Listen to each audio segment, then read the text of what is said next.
أعوذ بالله من الشيطان اللعين الرجيم. بسم الله الرحمن الرحيم. أيها الإخوة، أوصيكم ونفسي بتقوى الله عز وجل، فقد فاز المتقون. Nakusieni kama ninavyohusia nafsi yangu katika jambo zima la kumcha Mwenyezi Mungu Subhanahu wa Ta'ala. Qala Allahu Ta'ala fi kitabihi al-majid: A'udhu billahi minash shaitanir rajim. Bismillahir rahmanir rahim. Wa idha sa'alaka 'ibadi 'anni fa inni qaribun ujibu da'wata ad-da'i idha da'ani falyastajibu li waliyu'minu bi la'allahum yarshudun.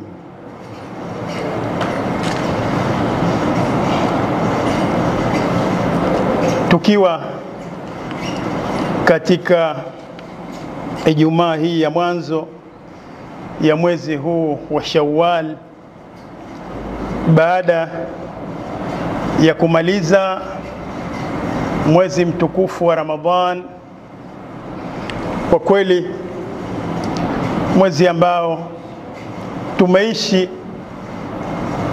kama vile ambavyo Mwenyezi Mungu Subhanahu wa Ta'ala ametaka tuishi, au kama vile Mwenyezi Mungu Subhanahu wa Ta'ala alivyoweka lengo la kuumbwa mwanadamu ili amwabudu Mwenyezi Mungu Subhanahu wa Ta'ala. Ndiyo malengo yetu ya kuumbwa, na tabaan la shaka wala raib, mwezi wa Ramadhani wote tumeishi katika jau hiyo, katika anga hizo za ibada. Sote tulikuwa ni waja wema, sote tulikiwa ni watu wazuri. Ukitembea katika mabarabara, miji yetu yote, katika misikiti yote ilikuwa imejaa vizuri. Wakati wa ibada inajaa vizuri. Wakati wa madarasa yanapatikana na yanajaa watu wanahudhuria madarasa. Lakini maeneo mbalimbali ya starehe ambao watu wanatumia pia yalikuwa ni muattala kwa asilimia takriban 90. Yalikuwa hayafanyi kazi. Si kwamba waliokuwa wanahudhuria maeneo yale ni Waislamu, hapana, bali hata wale ambao si Waislamu walikuwa wakiuheshimu mwezi mtukufu wa Ramadhani. Yani isichukuliwe kwamba pengine maeneo ya starehe, mabaa, mambo mbalimbali yalisimama kwa sababu eti wanaoyafanya yale ni Waislamu. La, ni kwamba hususan Tanzania, nchi yetu hii, hata wasiokuwa Waislamu huupa heshima mwezi wa Ramadhani ili kuwaacha ndugu zao Waislamu wafanye ibada zao na muabudu Mwenyezi Mungu Subhanahu wa Ta'ala kwa utulivu, bila ushawishi wowote. Kwa hiyo tumeishi anga hizo, tumeishi katika mazingira watu wakihurumiana, watu wakitembeleana, na hayo yote ndiyo yaliokuwa mafunzo ya mwezi mtukufu wa Ramadhani, ambayo ni darsa, ni tuseme ni hauza ya mwezi mzima, ni semina ya mwezi mzima ambao ulikuwa ukitujenga, ukitutengeneza tuwe wanadamu ambao wanaishi kama Mungu anavyotaka, au kama vile Mwenyezi Mungu Subhanahu wa Ta'ala alivyoliweka lengo la somo, ili tuwe wacha Mungu, ili tuwe watu ambao hatumwasi Mungu. Kwa sababu ucha Mungu ni kwamba hatufanyi makosa, hatutendi dhambi. Kwa hiyo mwezi wa Ramadhani tumeishi hivyo, tumeishi watu wa kweli, hatusemi uongo, kwa sababu ukisema uongo somo yako itaharibika. Tumeishi ni watu wa Qur'an. Kuna watu wamehitimisha mara 3 hapa, kuna watu wamehitimisha mara 4, kuna wale wavivu kama sisi wamepata japo mara 1 ile ya mzunguko hapa msikitini, kuna ambao wamekariri sura. Tumeishi na Qur'an katika mwezi wa Ramadhani, siku 30 tumeishi Qur'an, na hili itoshe kwamba tumeshuhudia mashindano mengi yaliokuwa yakifanyika katika miji yetu, katika maeneo yetu, misikiti yetu, bali nchi yetu. Kuna mashindano yaliyofanywa ya kinchi, lakini yote ni kwa ajili ya Ramadhan. Tulihuisha Qur'an, tuliishi Qur'an, tulifanyia kazi Qur'an. Mwezi ule tulikuwa na ibada hizo nyingi. Tunatakiwa darasa lile, mambo yale ambayo tuliishi nayo katika mwezi wa Ramadhani, iwe yametuandaa kwa ajili ya kuishi katika masiku mengine baada ya Ramadhan. Baada ya Ramadhan tumekoga sikukuu ya Idi. Kwa hiyo tunatakiwa tuwe watu wapya. Kama tulikuwa na tabia ya uongo, nimeuondoa baada ya Ramadhan.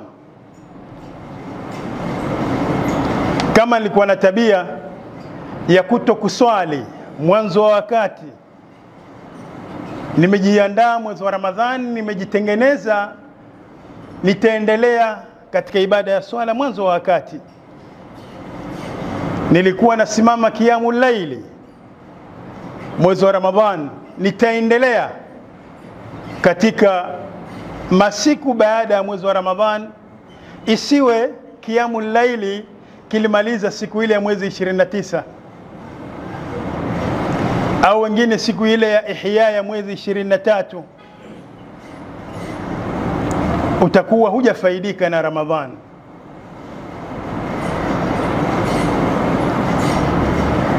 Iwe qiyamul laili kinaendelea katika masiku ya kawaida. Kama uliweza mwezi wa Ramadhani kusimama usiku kila siku, kwa nini ushindwe masiku mengine?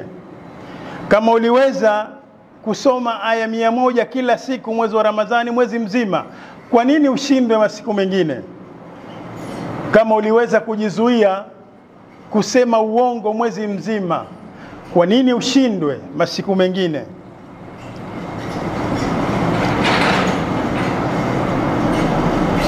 Bwana Mtume sallallahu alayhi wa alihi wasallama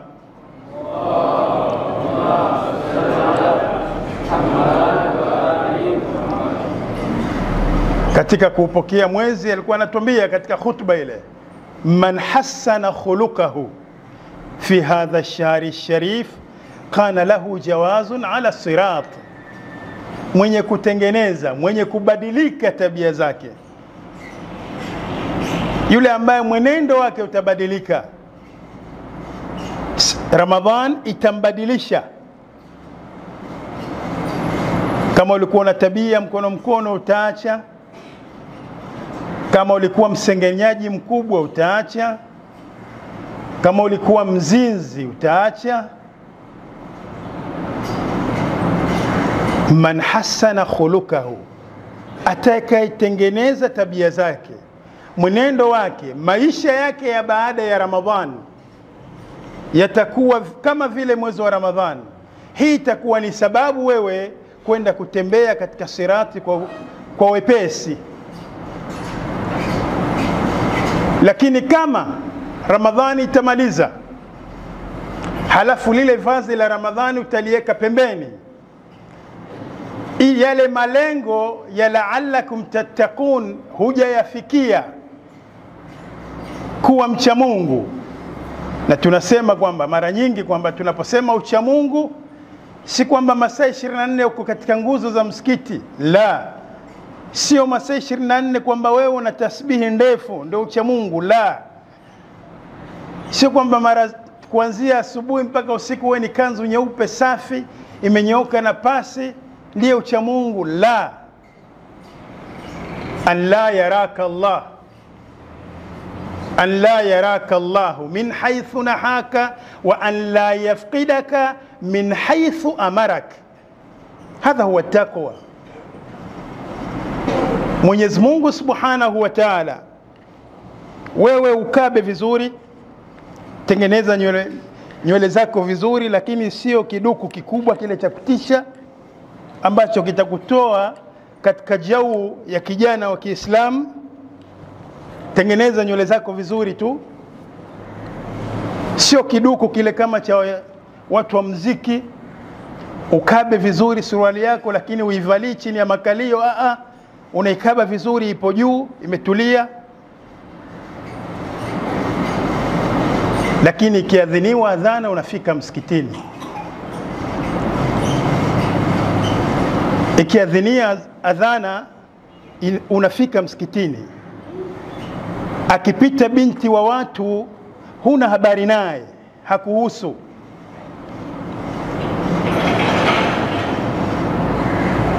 Kilicho ambacho hakikuhusu huna habari nacho.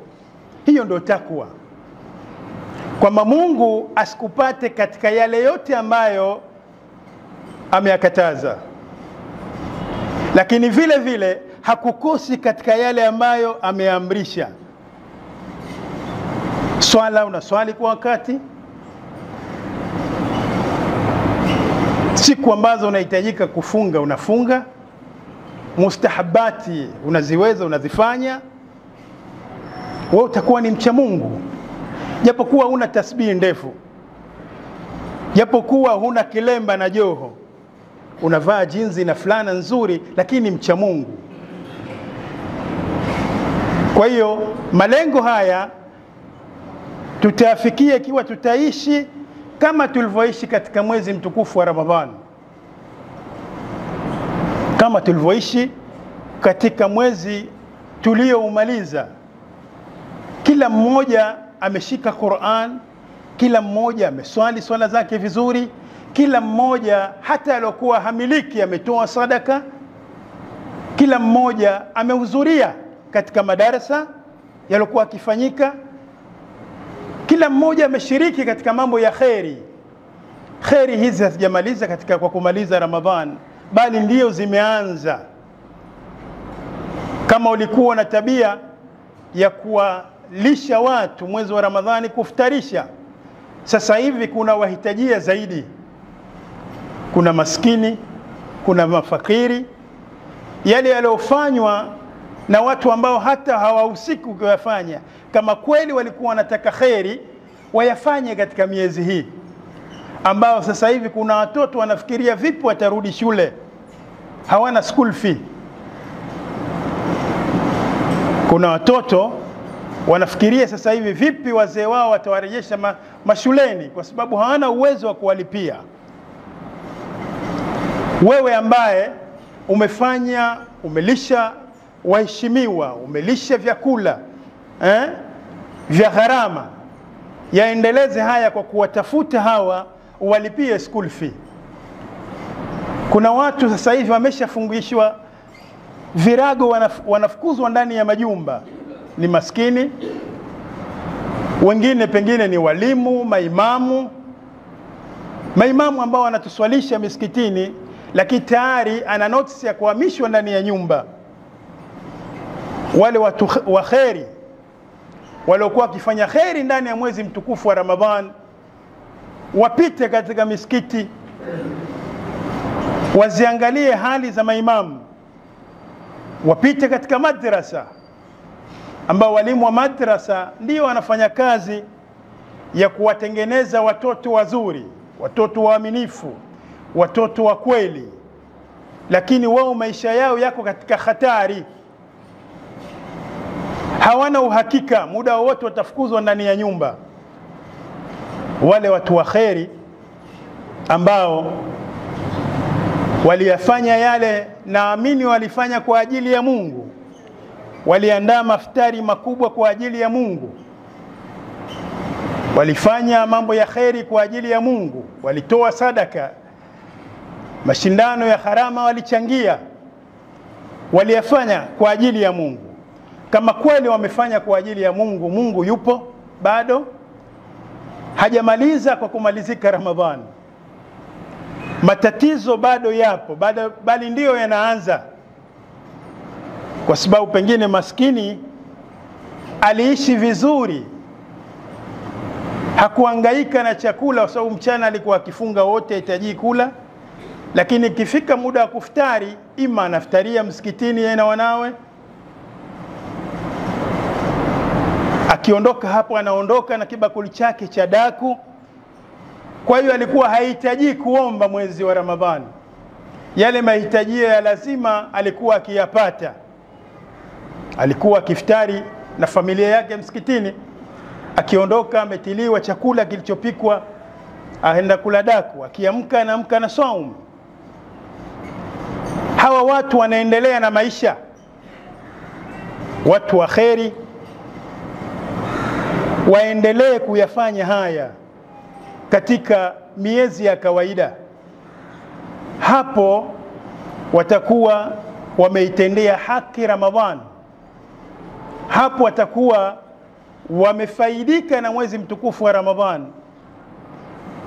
Hapo watakuwa maneno ya Bwana Mtume Muhammad sallallahu alayhi wa alihi wasallam,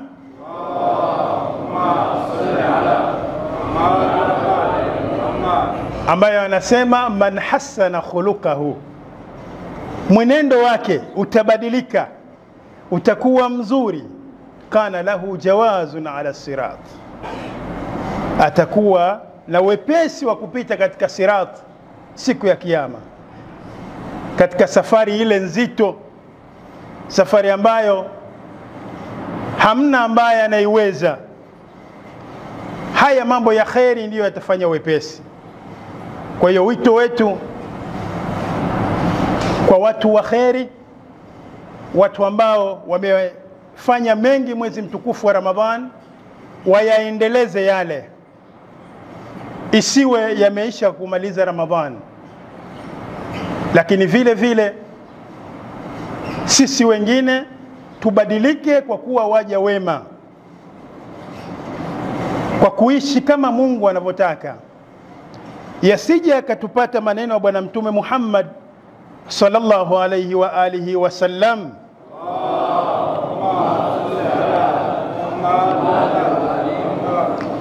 ambayo anasema katika khutba ile, fa inna shaqiya man hurima ghufranullah fi hadha ash-shahri sharif.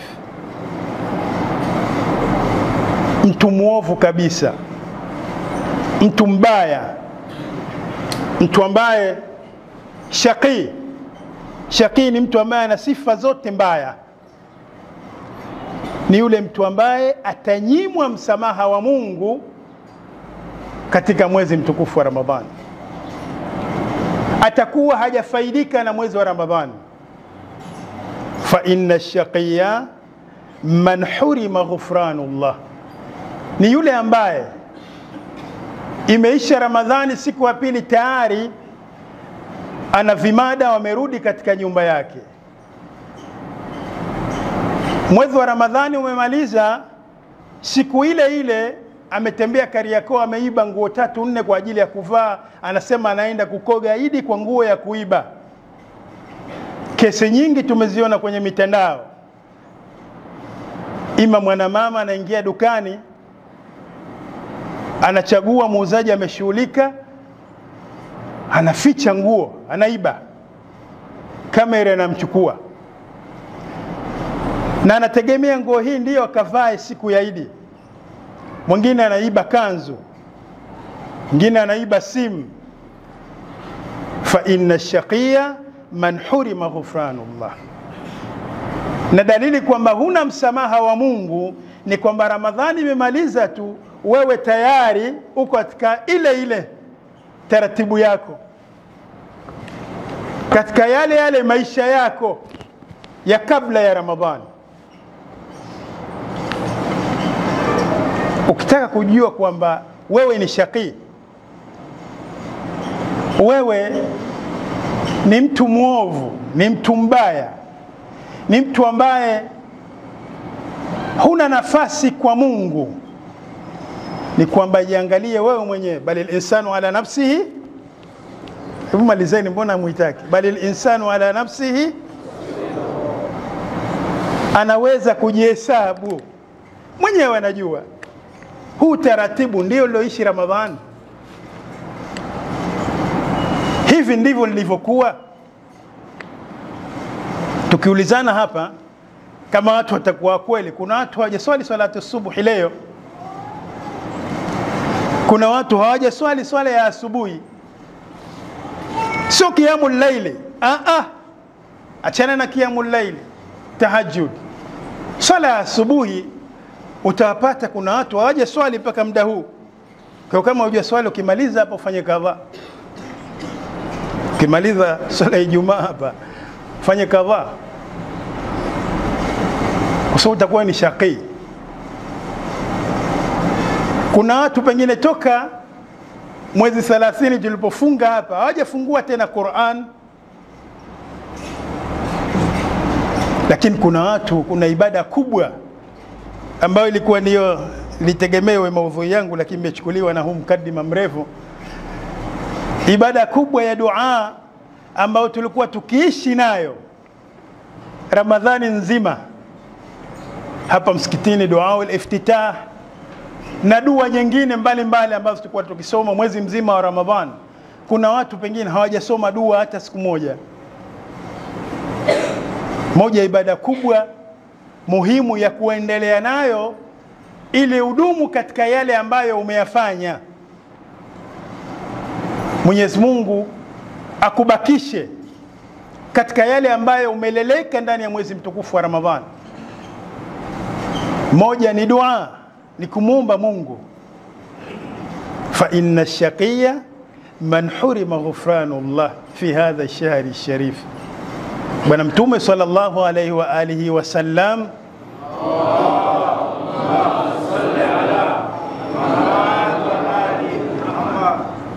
tulikuwa tukisoma katika dua, fa innaka kadhaita ala ibadika biibadatik wa amartahum biduaik wa dhaminta lahum alijaba fa ilayka ya rabbi madadtu yadi wa ilayka ya rabbi nasabtu wajhi fa bi'izzatika istajib li duai. Haya maneno tulikuwa tukimwambia Mwenyezi Mungu Subhanahu wa Ta'ala ndani ya mwezi mtukufu wa Ramadhani. Ewe Mwenyezi Mungu Subhanahu wa Ta'ala, kadhaita ala ibadiki, umeshapitisha, umeshahukumu kwa waja wako kwamba wakuabudu wewe tu, wakuombe wewe tu. Angalia hapa, dua ameifanya ni ibada. Biduaik, hilo limeshapitishwa, limeshahukumiwa, ni kwamba ni kama swala vile, halina mjadala. Lakini jambo zuri kwamba Mungu anasema katika dua ya Imam Zainul Abidin, wa dhaminta lahumul ijaba. Mungu amechukua dhamana ya kutujibu majibu yetu. Kwa hiyo kama tulimuomba mambo mengi Mwenyezi Mungu Subhanahu wa Ta'ala atupatie, kuna dhamana ya kujibiwa, kuna dhamana nzuri ya kujibiwa. kwamba hakuna shaka yale yote tuliyoyaomba mwezi mtukufu wa Ramadhani na masiku mengine yana dhamana kwamba Mungu atayajibu, Mungu atafanyia kazi. Kubwa utakiwe na haraka, wewe endelea kuwa mcha Mungu kama anavyosema Amirul Mu'minin Ali ibn Abi Talib salatullahi wa salamuhu alayhi, Allahumma salli ala Muhammad wa ali Amirul Mu'minin akizungumzia haya mambo haya ya dua na maombi anasema kwamba wasaaltahu min khazaini rahmati rabbih ma la yakdiru ala i'ta'ihi ghayruhu. Tumemwomba Mwenyezi Mungu Subhanahu wa Ta'ala katika hazina yake mwezi wa Ramadhan. Tumemwomba Mwenyezi Mungu mambo ambayo Amirul Mu'minin anasema hakuna mwingine anaweza kutupa. Yako mambo unaweza ukanyanyua mkono mtu akakupa. Huna 10,000, siji mtoto amelazwa, ukapita kwa Sheikh Tundu ukamwambia, ukamuonesha cheti akakupa 10,000. Siji huna nauli akakutolea nauli akakupa mwingine. Kwenda kwa Sheikh Saidi unataka kahawa akakutilia kwenye kikombe. Lakini Amirul Mu'minin anakuambia hivi, kuna mambo hakuna mtu anaweza kukupa isipokuwa Mungu tu. Amirul Mu'minin katika khutba hii katika wasia anayataja mambo matatu. Kwanza, min ziyadatil a'mar, kuzidishiwa umri.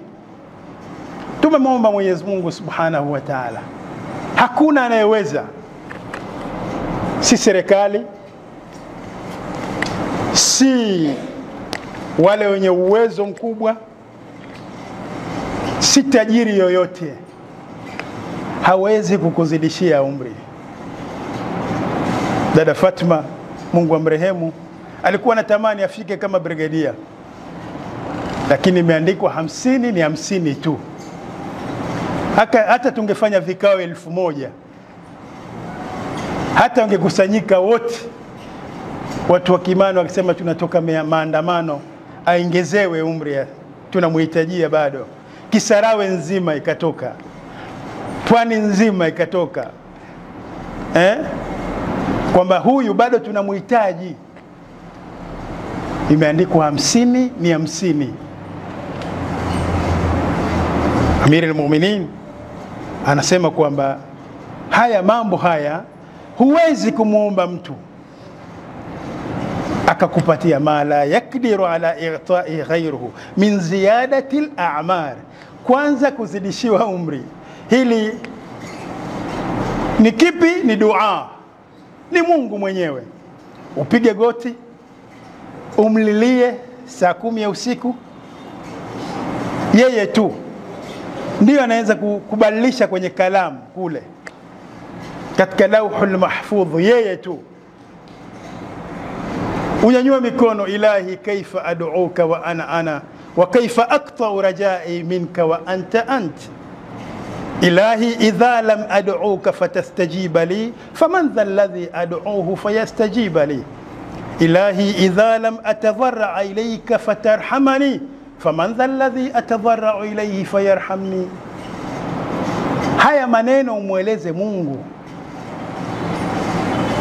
Kwa hiyo kama kuna figo imekaa upande, yeye ndo atako. Utaamka alfajiri, utapata kunywa maji na kaa sawa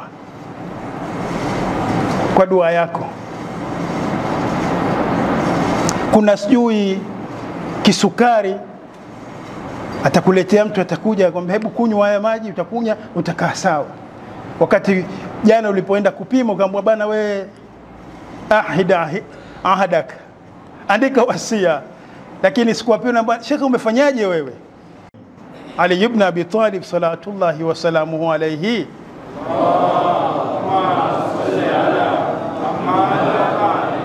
asema kwamba tufungue mlango huu wa Mungu. Hili la kwanza. La pili, wasihatul abdan,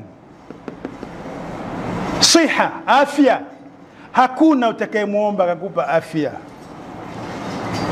Leo kuna marais wangapi wana marufuku chungu mzima.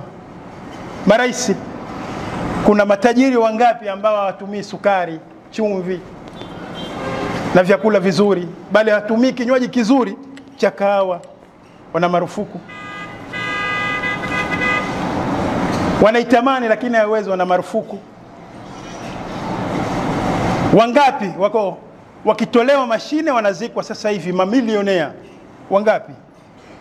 Ikivuliwa mashine aliyowekewa, kuna watu wanatembea na mashine ndani ya miili yao.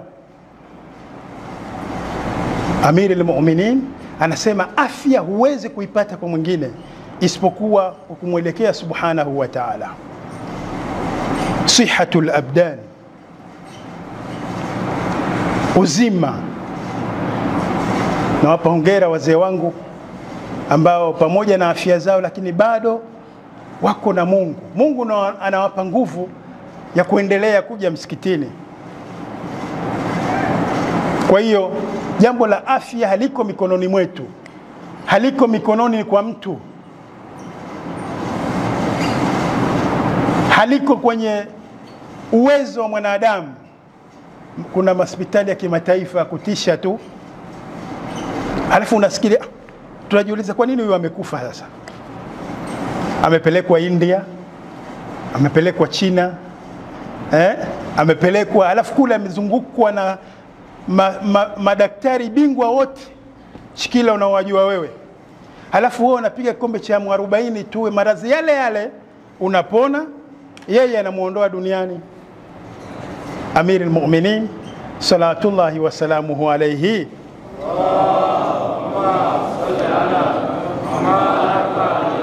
anasema anayeweza kuyafanya hayo ni Mungu. Lakini la tatu, wasa'atal arzaq, kufunguliwa riziki, riziki kuwa pana, kwa sababu tayari kalamu imeshapita.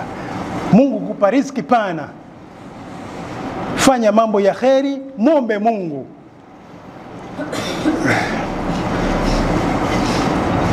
Kuna mmoja mchekeshaji huwa anasema maneno ya kuchekesha, lakini ni ya kweli.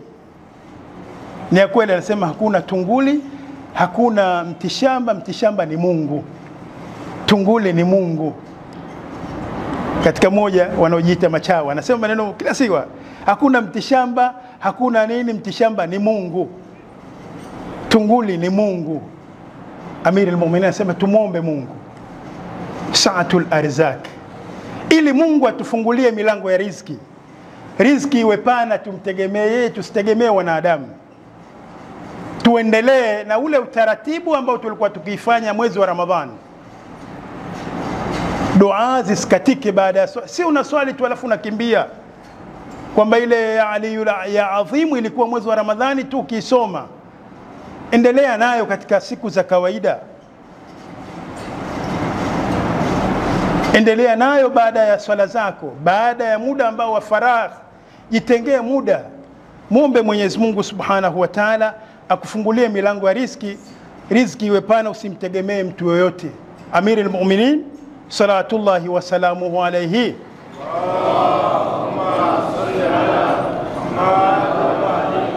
anasema kwamba haya Mungu, lakini huwa tunapata shaka, lakini mbona tumeomba sana? Amir al-Mu'minin anakupa jawabu, anasema fala yukannitannaka ibta'ul ijaba, usikate tamaa kwa kucherewa majibu. Fala yukannitannaka ibta'ul ijaba, shikila siku kama umeomba mwezi mzima upate mke mwingine kijana, ndio ukimaliza tulikuwa utakao ukapose, utasubira. Fala yukannitannaka ibta'ul ijaba. Kwa nini? Fa innal atiya ala kadri niyya, kwa sababu watu wanapewa kwa kadiri ya nia zao zilivyo. Mungu ndo anajua katika dhamiri zetu kuna nini, kumejificha nini. Fa innal atiya ala kadri niyya. Lakini anasema hivi Amir al-Mu'minin, wa rubbama ukhirat anka al-ijaba liyakuna dhalika a'zamu al-ajr was-sa'il. Huenda kama umecheleweshewa ili Mungu akuandalie jambo zuri zaidi, ili Mungu akupe kitu kikubwa zaidi. Au la, wa rubbama sa'alta shay'an fala tu'tahu wa utita khairan minhu. Huenda kwa wewe umeomba upate kazi, Mungu anakuepusha na kugongwa na gari ukalala kitandani. Wewe ulilia hapa kwamba Mungu sina kazi, ukasema natoka hapa napanda huyu anichukue pikipiki na nirejeshe Gongo la Mboto. Unafika nyumbani, yule pikipiki ambaye ulikuwa umpande amegongwa amekufa. Sema kulikuwa niwepo kwenye ile pikipiki. Ni dua yako uliyoomba ya kupata kazi, Mungu amekuondoshea makuruhu. Au surifa anka makuruhu, hayo ndio majibu. Au Mungu amekuepushia mabaya yaliokuwa yakupate. Wewe ulikuwa umeomba dogo tu, nataka nikitoka hapa nipate kodi ya kulipa.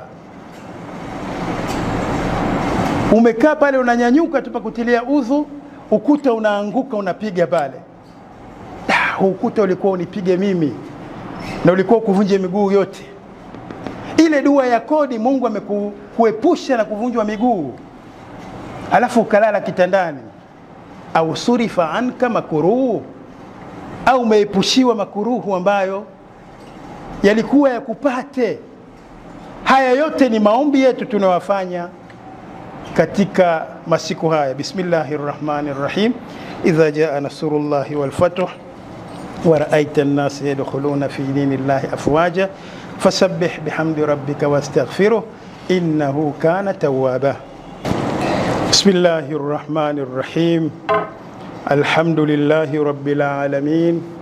Wassalatu wassalamu ala ashrafil anbiya'i wal mursalin sayyidina wa habibina wa tabibi nufusina wa shafi'i dhunubina Abil Qasim Muhammad.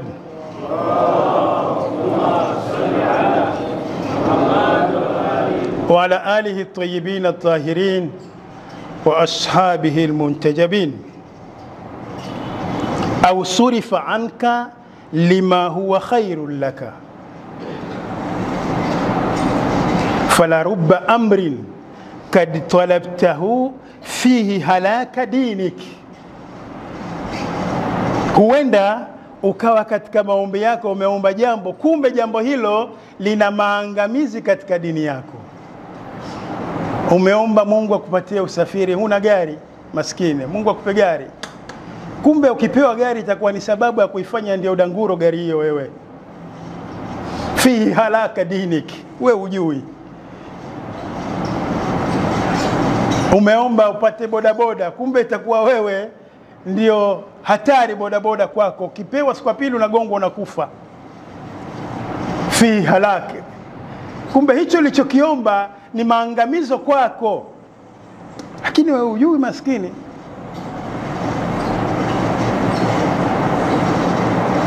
Hujui.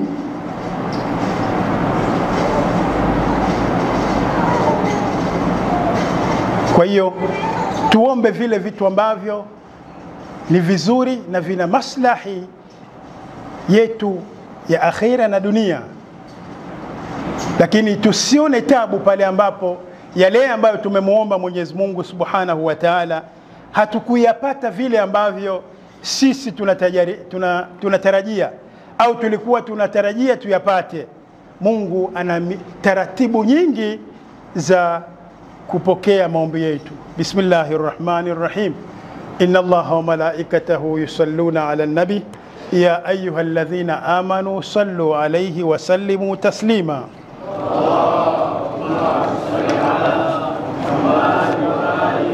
Allahumma salli ala Muhammadin wa ali Muhammad kama sallaita ala Ibrahim وعلى آل إبراهيم وبارك على محمد وعلى آل محمد كما باركت على إبراهيم في العالمين إنك حميد مجيد. وصلى على أمير المؤمنين وقائد الحر المحجلين علي بن أبي طالب صلاة الله وسلامه عليه.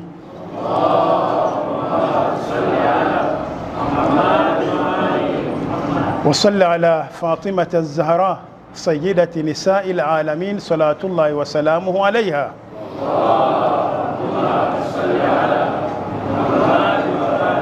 وصلى على حسن والحسين سيدي شباب أهل الجنة صلاة الله وسلامه عليهما.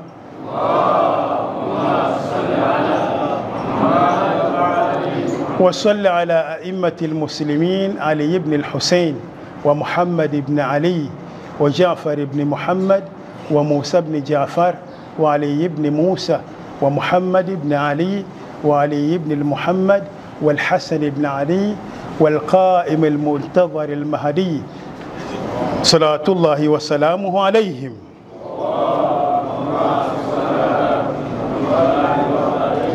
اللهم اغفر للمؤمنين والمؤمنات والمسلمين والمسلمات، تابع بيننا وبينهم بالخيرات، إنك مجيب الدعوات، إنك ماحي السيئات، إنك على كل شيء قدير، برحمتك يا أرحم الراحمين يا أرحم الراحمين.